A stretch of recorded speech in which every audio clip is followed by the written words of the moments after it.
மக்களே, நம்ம சேனல்ல தொடர்ந்து ரிவ்யூஸ் தாங்க பார்த்துக்கிட்டு இருக்கோம். அந்த வகையில இப்ப நம்ம எதை பத்தின ரிவ்யூ பார்க்க போறோம் அப்படின்னா, நம்ம மாயா கதையில அடுத்து என்ன நடக்க போகுது அப்படிங்கறத பத்தி தாங்க இந்த வீடியோல பார்க்க போறோம். ஸோ மறக்காம இந்த வீடியோக்கு லைக் பண்ணிக்கோங்க. நம்ம சேனலையும் சப்ஸ்கிரைப் பண்ணிட்டு பக்கத்துல உள்ள பெல் ஐக்கானையும் கிளிக் பண்ணி ஆல்னு செட் பண்ணிக்கோங்க. அப்பதாங்க அடுத்தடுத்து வீடியோஸ் போடும் பொழுது தொடர்ச்சியா உங்களுக்கு நோட்டிபிகேஷன் வரும் பார்க்கலாம்.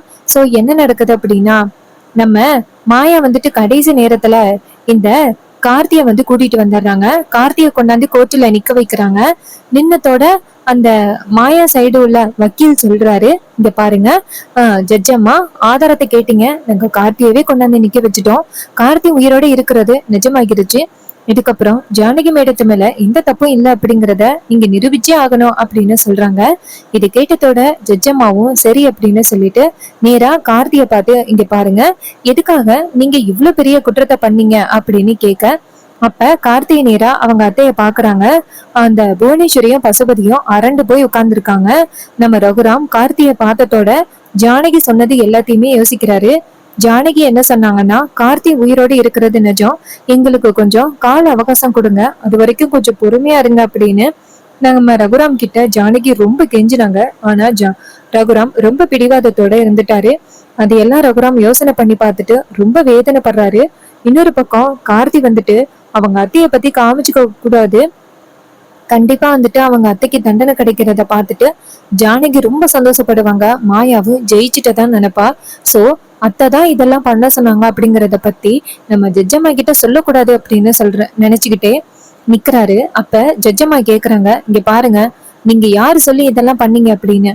அப்ப அந்த வக்கீல் சொல்றாரு, மாயா சைடு உள்ள வக்கீல், இங்க பாருங்க, இது எல்லாத்துக்கும் காரணம் அந்த புவனேஸ்வரியும் பசுபதியும் தான். அவங்க ரெண்டு பேரும் தான் ஏதோ ஒரு பையனை புதைச்சு வச்சு அவன்தான் கார்த்தி அப்படின்னு ரிப்போர்ட்ஸ் எல்லாம் கொடுத்து இப்படிப்பட்ட ஒரு காரியத்தை பண்ணிருக்காங்க. இந்த கார்த்திக்கு பின்னாடி உள்ள ஆளு அவங்க ரெண்டு பேரும் தான் அப்படின்னு சொல்ல, அப்ப டக்குன்னு நம்ம கார்த்தி சொல்றாரு, இங்க பாருங்க, எனக்கு தனாவை கல்யாணம் பண்ணி வைக்கிறேன்னு சொன்னாங்க. ஆனா அவங்க கதிரை கல்யாணம் பண்ணி வச்சுட்டாங்க. சோ அந்த குடும்பத்தை பழி வாங்கணும் அப்படிங்கறதுக்காக நான் தான் இந்த பிளான் பண்ணேன். சோ இதுக்கும் என் அத்தைக்கும் அப்பாவுக்கும் எந்தவித சம்மந்தமும் கிடையாது. நான் தான் முழுக்க முழுக்க காரணம் அப்படின்னு கார்த்தி சொல்றாரு. இது கேட்டதோட வக்கீல் சொல்றாரு, ஐயா, இவரு அவங்க அத்தையையும் அப்பாவையும் காப்பாத்துறதுக்காக இப்படிப்பட்ட ஒரு பொய் சொல்றாரு. நீங்க நல்லா விசாரிங்க அப்படின்னு சொன்னதோட ஜட்ஜம்மா நேரா கார்த்திய பார்த்து, இங்க பாரு, உன் அத்தையும் உன் அப்பாவும் சேர்ந்துதான் இப்படி செய்ய சொன்னாங்களா? உனக்கு உடந்தையா இருந்தது யாரு அப்படின்னு கேட்க, அப்ப கார்த்தி சொல்றாரு, இல்ல ஜட்ஜம்மா, எனக்கு யாரும் உடந்தையா இல்ல, நான் தான் பண்ணேன். அந்த குடும்பத்தை பழி வாங்கணும் அப்படிங்கிறதுக்காக என் அத்தைக்கும் அப்பாவுக்கும் தெரியாம நான் இப்படி பண்ணேன் அப்படின்னு கார்த்தி சொல்றாரு. இது கேட்டதோட மாயா ரொம்ப அதிர்ச்சி ஆகுறாங்க. அப்ப நம்ம ஜானகி மாயாவை பார்த்து, விடு மாயா, அவன் தண்டனை அனுபவிக்கட்டும். அந்த புவனேஸ்வரியும் பசுபதியும் ஆல்மோஸ்ட் நம்ம கிட்ட தோத்த மாதிரிதான், நீ கவலைப்படாத மாயா. இது கேட்டதோட மாயா சொல்றாங்க, பெரியம்மா, அந்த புவனேஸ்வரிக்கும் பசுபதிக்கும் தண்டனை கிடைக்கும் அப்படின்னு நான் நினைச்சேன். அப்ப ஜானகி சொல்றாங்க, விடுமாயா, அந்த கார்த்தி எப்படியும் அவனோட அத்தைய காமிச்சு கொடுக்க மாட்டான், அதனாலதான் இப்படி பேசுறான். இது கேட்டதோட மாயாவும் சரிங்க பெரியம்மா அப்படின்னு சொல்றாங்க. அப்புறமா ஜட்ஜம்மா நேரா கார்த்திய பார்த்து, உயிரோட இருந்துகிட்டே செத்து போயிட்டதான் நாடகம் போட்டிருக்க, போலீஸுக்கும் அதிக வேலையை கொடுத்துருக்க, எங்களுக்கும் தேவையில்லாத நேரத்தை செலவு பண்ணிட்ட, இதனால உனக்கு நிறையவே தண்டனை கிடைக்கும், கிட்டத்தட்ட 3 வருஷம் உனக்கு ஜெயில் தண்டனை அப்படின்னு சொல்லிடுறாங்க. இது கேட்டதோட புவனேஸ்வரியும் நம்ம பசுபதியும் ரொம்ப அதிர்ச்சி ஆகுறாங்க.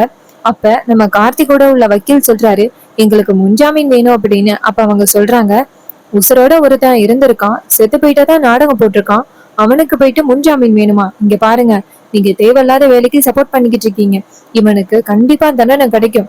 அதோட வக்கீலையா, நீங்களும் பொய் சொல்லியிருக்கீங்க, உங்களுக்கும் ஒரு 6 மாசம் இந்த இடத்துல வேலையே கிடையாது அப்படின்னு சொன்னதோட அவரு ரொம்ப அதிர்ச்சி ஆகுறாரு. அதுக்கப்புறமா அந்த கார்த்திய கைது பண்றாங்க. கார்த்திய கைது பண்ணி கூட்டிட்டு வரும் பொழுது கார்த்தி நேரா மாயாவை பார்த்து யோசிக்கிறாரு, ஏ மாயா, அந்த தனாவை காப்பாத்துறதுக்காக தானே இதெல்லாம் பண்ணீங்க, என்னை இப்படியாவது ஜெயிலுக்கு அனுப்பணும் அப்படிங்கறதுக்காக தானே இதை பண்ணீங்க, நான் எதை நினைச்சு இதெல்லாம் பண்ணணும், அதை நான் கண்டிப்பா ஜெயிப்பேன் அப்படின்னு நினைக்கிறாரு. மாயா இங்கேருந்து கார்த்திகிட்ட, கார்த்தி, நான் அப்பவே சொன்னேன், உன் அத்தியோட பேச்சு கேட்டுக்கிட்டு நீ இதெல்லாம் பண்ணிக்கிட்டு இருக்க, ஒரு நாள் கண்டிப்பா எங்க கையில சிக்குவ, அப்போ உனக்கு நிரந்தரமான தண்டனை கிடைக்கும் அப்படின்னு நான் உன்கிட்ட அப்பவே சொன்னல, அத கொஞ்சம் கூட நினைக்காம நீ பாட்டுக்கும் உன் இஷ்டத்துக்கு இருந்தியல்ல, உனக்கு இப்ப சரியான தண்டனை கிடைச்சிருச்சு பாத்தியா, உன் அத்தைய நம்புனதுக்கு. அப்ப கார்த்தி நேரா மாயாவை பார்த்து, இங்க பாரு மாயா, நான் உன்கிட்ட ஆல்ரெடி சொன்னதுதான், அந்த தனாவோட வீடியோ இன்னும் என் கையில தான் இருக்கு. இங்க பாரு, எனக்கு தெரிஞ்ச ஆள் ஒருத்தன் இருக்கான். அவன் கிட்ட நான் சொன்னேன்னு வச்சுக்கேங்க, அந்த வீடியோவை எல்லாருக்கும் டெலிகாஸ்ட் பண்ணிடுவான். என்ன ஓகேவா? இது கேட்டதோட மாயா செம அதிர்ச்சி ஆகுறாங்க. டேய் கார்த்தி, இன்னும் நீ திறந்தவே இல்லை இல்ல. அப்ப கார்த்தி சொல்றாரு, ஏய், திருடனுக்கு தேல் கொட்டின மாதிரியே நீ அமைதியா இருந்துதான் ஆகணும். ஏன்னா அந்த தனா ஒரு நாள் என் கூட ரூம்ல வந்து தங்கின விஷயம் இன்னும் ரகுராமுக்கு தெரியாது. ஒருவேளை தெரிஞ்சிச்சு, இந்த ஊரு ஃபுல்லா சிரிச்சு நாறு பேரும். இது கேட்டதோட மாயா அதிர்ச்சி ஆகுறாங்க. மாயா நேரா கார்த்திய பார்த்து, இங்க பாரு கார்த்தி, தயவு செஞ்சு அந்த வீடியோவை யாருக்கும் அனுப்பிடாத. அப்ப கார்த்தி சொல்றாரு, இன்னைக்கு ஈவினிங்குள்ள என்ன ஜெயிலுக்கு அனுப்புனியல்ல, அந்த வீடியோ எல்லாருக்கும் டெலிகாஸ்ட் ஆகும் அப்படின்னு சொல்லிட்டு கார்த்தி அந்த இடத்துல இருந்து போறாரு. அவர் போனதோட மாயாவுக்கு பதட்டம் தாங்க முடியல, வெளியிலயும் சொல்ல முடியல. அதே நேரம் நம்ம ரகுராமும் ஜானகி வராங்க. வெளியில வந்துடுறாங்க. அப்ப ரகுராம் நேரா ஜானகியை பார்த்து, ஜானகி, ஆரம்பத்துல இருந்து என்கிட்ட உண்மையை நிரூபிக்கிறதுக்காக நீ பல தடவை போராடி இருக்க. ஆனா நான் உன்னை கொஞ்சம் கூட நம்பவே இல்லையே ஜானகி, என்னை மன்னிச்சிரு. அப்ப ஜானகி சொல்றாங்க, என்னங்க, எதுவுமே நம்ம திட்டம் போட்டு நடக்கிறது இல்லை இல்ல, எல்லாமே எதேச்சையா நடந்ததுதான். இங்க பாருங்க, இது மாதிரி மாயா மேல எந்த தப்பும் இல்லைங்க. மாயா நம்ம பொண்ணு, அதோட கதிரும் நம்ம வளர்ப்பு. அவனும் எந்தவித தப்பும் பண்ணல. எப்படியாவது அந்த கார்த்திங்கிற ஒரு கேவலமான ஜந்திக்கிட்டேந்து தனாவோட வாழ்க்கைய காப்பாத்தணும் அப்படிங்கிற ஒரே ஒரு நோக்கத்துக்காக மட்டும்தான் மாயா சொன்னா அப்படிங்கறதுக்காக கதிர் தனாவோட கழுத்துல தாலி கட்டினான். மத்தபடி அவன் தனாவை விரும்பியோ இல்ல இந்த வீட்டுக்கு மருமகனா வந்து சொத்து எல்லாத்தையும் எடுத்துக்கணுமா அப்படின்னு நினைச்சு ஒண்ணும் கதிர் தனாவை கல்யாணம் பண்ணிக்கல. இது தனாவுக்கு புரிஞ்சுதான் தனா வந்து கதிரை காதலிக்க ஆரம்பிச்சுட்டா. என்னங்க, நீங்க நம்ம பொண்ணு எடுத்த முடிவை சரிதான்னு ஒத்துக்கணும். அப்ப ரகுராம் நேரா மாயாவை பார்த்து, மாயா, இந்த குடும்பத்துக்காக நீ எவ்வளவு தியாகத்தை பண்ணிருக்க, ஆனா உன்னை நான் புரிஞ்சுக்காம இருந்துட்டேனே. அப்ப மாயா சொல்றாங்க, பரவாயில்ல பெரியப்பா, இது நம்ம குடும்பம். இந்த குடும்பத்துக்கு என்ன வித பிரச்சனை வந்தாலும் பாத்துக்க வேண்டியது என்னோட கடமை. அப்ப சீனு அந்த இடத்துக்கு வந்துட்டு மாயாவை பார்த்து, மாயா, உன்னை இது நாள் வரைக்கும் நான் புரிஞ்சுக்காம இருந்துட்டேனே, தனோட லைஃப் உன்னாலதான் போயிட்டு அப்படின்னு உன்னை ரொம்ப தப்பா நினைச்சிட்டு இருந்திருக்கேன். அப்ப மாயா சொல்றாங்க, இங்க பாரு சீனு, புரிஞ்சுக்கிட்டீங்களா, எனக்கு அது போதும். இது கேட்டதோட சீனு சொல்றாரு, இது தெரியாம நான் உன்னை என்னெல்லாம் திட்டிருக்கேன். அம்மாவுக்காக உன்னை எவ்வளவோ பேசிட்டேன், என்னை மன்னிச்சிருதான். மன்னிச்சிரு மாயா. மாயா சொல்றாங்க, பரவாயில்ல சீனு. அப்ப ஜானகி சொல்றாங்க, சரி வாங்க எல்லாரும் வீட்டுக்கு போவோம் அப்படின்னு சொல்லிட்டு வீட்டுக்கு கிளம்புறாங்க. அப்ப மாயா நேர ஜானகியை பார்த்து, பெரியமா, எனக்கு ரொம்ப முக்கியமான ஒரு வேலை இருக்கு பெரியமா. இது கேட்டதோட ஜானகியும் சரிம்மா அப்படின்னு சொல்ல மாயா வந்துட்டு வெளியில வராங்க. அப்ப கதிர் எங்க இருந்து வந்துட்டு, மாயா, பிரச்சனை எல்லாமே முடிஞ்சுட்டே, அப்புறம் என்னாச்சு மாயா? மாயா கதிரை பார்த்து, கதிர், நம்ம ரொம்ப இக்கட்டான ஒரு சூழ்நிலையில மாட்டிக்கிட்டோம். இது நாள் வரைக்கும் எந்த விஷயம் பெரியப்பாவுக்கு தெரியக்கூடாது அப்படின்னு நினைச்சோமோ அந்த விஷயம் பெரியப்பாவுக்கு தெரிய போகுது. அப்ப கதிர் கேக்குறாரு, என்ன மாயா சொல்ற? மாயா சொல்றாங்க, கதிர், கொஞ்ச நாளைக்கு முன்னாடி தனா வந்துட்டு கார்த்தி கூட ஒரு ரூம்ல தங்கி இருந்தால, அப்ப அந்த கார்த்தி ஒரு வீடியோவை எடுத்திருக்கான். இந்த வீடியோவை எடுத்து தனாவை இன்னும் மிரட்டி அவன் கையில தான் இருக்கு. அந்த வீடியோவை எல்லாருக்கும் அனுப்பிடுவேன்னு சொல்லி ரொம்ப மிரட்டுறான். இப்ப நம்ம என்ன பண்றது? கதிர் கேக்குறாரு, மாயா, அவன் தான் ஜெயிலுக்கு போறானே, எப்படி அவன் வந்து எல்லாருக்கும் அனுப்புவான்? அப்ப மாயா சொல்றாங்க, எல்லாம் அந்த புவனேஸ்வரியோட வேலையாதான் இருக்கும். கண்டிப்பா அந்த புவனேஸ்வரி கிட்டயோ இல்ல இந்த கார்த்தியோட ஃப்ரெண்டு கிட்டயோ அந்த வீடியோ இருக்கிறதுக்கு வாய்ப்புகள் இருக்கு. கண்டிப்பா அவன் எல்லாருக்கும் அனுப்புறதுக்கு ட்ரை பண்ணுவான். இப்ப நம்ம என்ன கதிரை பண்றது? அப்ப கதிர் சொல்றாரு, இந்த விஷயத்த பத்தி குருவரன் கிட்ட நம்ம சொல்லிதான் ஆகணும். இது கேட்டதோட மாயாவும் சரி அப்படின்னு சொல்லிட்டு நேரா குருவரனை போய் பாக்குறாங்க. குருவரன் மாயாவை பாக்குறாரு. அப்ப அந்த கார்த்தி வந்துட்டு அந்த ஜெயிலுக்குள்ள இருக்கான். மாயா நேரா குருவரன்ட்ட, குருவரன், ரொம்ப முக்கியமான விஷயம். குருவரன் கேக்குறாரு, என்னாச்சு மாயா? மாயா சொல்றாங்க, குருவரன், இதை நீங்க பர்சனலா எனக்கு உதவி பண்ணியே ஆகணும். குருவரன் கேக்குறாரு, என்ன பிரச்சனைன்னு சொல்லு மாயா. மாயா சொல்றாங்க, இது மாதிரி அந்த கார்த்தி இருக்கான, அவன் தனாவை தவறா வீடியோ எடுத்து வச்சிருக்கான். இப்ப இவன் ஜெயிலுக்கு வந்ததுனால எங்களை பழி வாங்கணும் அப்படிங்கறதுக்காக அந்த வீடியோவை எல்லாருக்கும் அனுப்புறேன்னு சொல்லிக்கிட்டு இருக்கான். அவனை எப்படியாவது தடுக்கணும் குருவரன். அப்ப குருவரன் சொல்றாரு, இவன் தான் ஜெயிலுக்குள்ள இருக்கானே, இவன் எப்படி வெளியில டெலிகாஸ்ட் பண்ண முடியும்? அதுக்கு மாயா சொல்றாங்க, அதான் குருவரன், எனக்கும் தெரியல, இவனுக்கு வெளியில இருந்து யாரோ உதவி பண்றாங்க. கண்டிப்பா அந்த புவனேஸ்வரியோ பசுபதியோ காரணம் இல்ல, வேற ஒருத்தவங்க இவனுக்கு உதவி பண்றாங்க, அது யாருன்னு தெரியல. குருவரன் சொல்றாரு, சரி, இந்த போலீஸ் ஸ்டேஷனுக்கு யாரு வந்தாலும் நான் பாத்துக்கிறேன். இது கேட்டதோட மாயாவும் சரி அப்படிங்கிறாங்க. அப்புறமா மாயா அந்த இடத்துல இருந்து வெளியில போயிடுறாங்க. குருவரனும் ரொம்ப முக்கியமான ஒரு வேலையா வெளியில போயிடுறாரு. அப்ப கார்த்திக்கு தெரிஞ்ச அந்த ஜெயில உள்ள ஒரு போலீஸ் வந்துட்டு கார்த்திக் கூப்பிடுறாரு. கார்த்தி போனதோட அந்த போலீஸ் சொல்றாரு, சார் எதுக்கு சார் கூப்பிட்டீங்க? கார்த்தி சொல்றாரு, அத்தை உங்களுக்கு தேவையான பணமெல்லாம் கரெக்டா கொடுத்துக்கிட்டு தானே இருக்காங்க. போலீஸ் சொல்றாரு, அவங்க இருக்கிறதுனாலதான் ஐயா என் குடும்பம் நல்லபடியா இருக்கு. அப்ப கார்த்தி சொல்றாரு, சரி சரி போனை கொடுங்க. உடனே போலீஸும் போனை கொடுத்துட்டு, இங்க பாருங்க ஐயா, ஐயா வந்துருவாரு, கொஞ்சம் சீக்கிரம் போன் பேசிட்டு கொடுங்க. இது கேட்டதோட கார்த்தியும் சரி சரி அப்படின்னு சொல்லிட்டு போன் பேசுறாரு. அப்ப என்ன சொல்றாருன்னா, நேரா ஒரு ஃப்ரெண்டு கிட்ட பேசுறாரு. சதீஷ், நான் வந்துட்டு கார்த்தி பேசுறேன், அந்த வீடியோ இன்னும் உன் கையில தானே இருக்கு? அப்ப சதீஷ் சொல்றாரு, என் கையில தான்டா இருக்கு. அப்ப கார்த்தி சொல்றாரு, இப்ப உடனே நான் அனுப்புற நம்பருக்கு அந்த வீடியோவை சென்ட் பண்ணிவிடு. இது கேட்டதோட அவரும் சரி அப்படின்னு சொல்லிட்டு நேரா கார்த்திகிட்ட அந்த நம்பரை வாங்கிக்கிறாரு. அது யாரோட நம்பர்னா ரகுராமோட நம்ம ரகுராமோட ஃபோன் நம்பரு. எல்லாருக்கும் அனுப்பி விடுறாங்க. ரகுராம் கிட்ட ஃபோன் இல்ல. இன்னொரு பக்கம் அந்த சீனு அவங்க எல்லாம் இருக்காங்களா, அவங்களுக்கு அனுப்பி விட்டுறாங்க. முக்கியமா சாருக்கும் அனுப்பி விட்டுறாங்க. இன்னொரு பக்கம் நம்ம கார்த்தி சொல்றாரு, சதீஷ் தெரிஞ்சவங்க எல்லாருக்கும் அனுப்பிட்டியல்ல? அப்ப சதீஷ் சொல்றாரு, எல்லாருக்கும் அனுப்பிட்ட மச்சான். அதோட யாரு அனுப்புனாங்க அப்படின்னு தெரியாத அளவுக்கு அனுப்பிட்டேன், நீ கவலைப்படாத. இது கேட்டதோட கார்த்தியும் சரி ஓகே நான் பாத்துக்கிறேன் அப்படின்னு சொல்லிட்டு போனை கட் பண்றாரு. அதுக்கப்புறமா நேரா போலீஸ் கிட்ட கொடுத்து, இந்தாங்க போனு. அப்ப அவர் கேக்குறாரு, சார் என்ன சார் அனுப்புனீங்க? அப்ப நம்ம கார்த்தி சொல்றாரு, இங்க பாருங்க, இது உங்களுக்கு தேவையில்லாத வேலை. இது கேட்டதோட போலீஸும் சரி அப்படின்னு சொல்லிட்டு வராரு. இன்னொரு பக்கம் நம்ம சீனு சாரு சாரு இருக்காங்கல்ல, அவங்க எதேச்சியா போனை வந்துட்டு போய் பாக்குறாங்க. பார்த்தா அதுல தனாவோட வீடியோ இருக்கு. அதை பார்த்ததோட சாருக்கு செம்ம ஷாக் ஆகுது. ஐயோ அப்படின்னு. சாரு ஷாக் ஆகுறத பார்த்துட்டு பார்வதியும் நம்ம பத்மாவும் சாருவை பார்த்து, என்னடி இப்படி ஷாக் ஆகுற? அப்ப சாரு வந்துட்டு பார்வதி கிட்ட இந்த அநியாயத்தை பாருங்க அப்படின்னு சொல்லிட்டு பார்வதி கிட்டையும் பத்மா கிட்டையும் கொடுக்குறாங்க. அப்ப அவங்க ரெண்டு பேரும் அந்த வீடியோவை பார்த்துட்டு செம்ம ஷாக் ஆகுறாங்க. பத்மா சொல்றாங்க, ஐயோ குடும்ப மானமே போச்சு அப்படின்ட்டு. அப்ப பார்வதி சொல்றாங்க, இது சாரு உன் போனுக்கு மட்டும் வந்திருக்கா, எல்லாருக்கும் வந்திருக்கா? அப்ப சாரு சொல்றாங்க, சித்தி இது வந்துட்டு நம்ம எங்க ஊருக்குள்ள நாங்க ஃப்ரெண்ட்ஸ் வச்சிருக்கிற ஒரு வாட்ஸ்அப் குரூப்புக்கு வந்திருக்கு. ஸோ கண்டிப்பா அவங்களுக்கும் இந்த வீடியோ வந்திருக்கும் போல.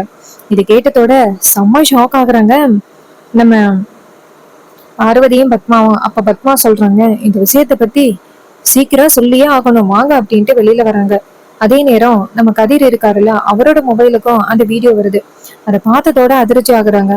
அப்ப நம்ம ரகுராம் இருக்காரு. அப்ப வீட்டுல உள்ள எல்லாருமே வந்து பதட்டத்தோட நின்றுகிட்டு இருக்காங்க. நம்ம தனா அப்பதான் வராங்க, மாயாவும் வராங்க. அப்ப எல்லாரும் பதட்டமா இருக்கிறத பார்த்துட்டு மாயா கேக்குறாங்க, என்னாச்சு எல்லாரும் பதட்டமா இருக்கீங்க? அப்ப பத்மா சொல்றாங்க, ஏ மாயா என்னடி இதெல்லாம் அப்படின்னு சொல்லிட்டு வீடியோவை காமிக்கிறாங்க. அந்த வீடியோவை பார்த்ததோட மாயாவுக்கு பேரதிர்ச்சியா இருக்கு. அதுல தனாவோட வீடியோ இருக்கு. அப்ப ரகுராம் கேக்குறாரு, இப்ப என்ன ஆச்சு, என்ன பிரச்சனை? எல்லாருமே போனையே பார்த்துட்டு இப்படி ஷாக் ஆகுறீங்க. இதுக்குதான் யாருக்கிட்டையும் போன் இருக்க கூடாது அப்படின்னு சொல்றது. இப்ப என்ன ஆச்சு அப்படின்னு கேக்குறாங்க. அப்ப பத்மா சொல்றாங்க, அண்ணா நம்ம குடும்ப மானத்தையே இந்த தனா வாங்கிட்டா. இது கேட்டதோட ரகுராம் கேக்குறாரு, என்ன பத்மா சொல்ற, இப்ப எதுக்கு நீ தனா மேல பழி போடுற? இப்பதான் கொஞ்சம் முடிஞ்சிச்சு, அதுக்குள்ளேயும் பிரச்சனைய ஆரம்பிச்சிட்டியா? அப்ப பத்மா சொல்றாங்க, இந்த வீடியோவை பாருங்க அப்படின்னு. அப்ப மாயா டக்குன்னு தடுக்குறாங்க, ஐயோ அத்தை கொஞ்சம் பொறுங்க. அப்ப பத்மா சொல்றாங்க, ஏய் தலைக்கு மேல வெள்ளம் போயிட்டு இதுக்கு மேலே இதை மறைக்கணுமா அப்படின்னு. அப்ப அந்த வீடியோவை ரகுராம் பாக்குறாரு. பார்த்ததோட பேரதிர்ச்சியாகி போனை கீழே போட்டுடுறாரு. ஜானகி கேக்குறாங்க, என்னங்க என்ன ஆச்சு அப்படின்னு.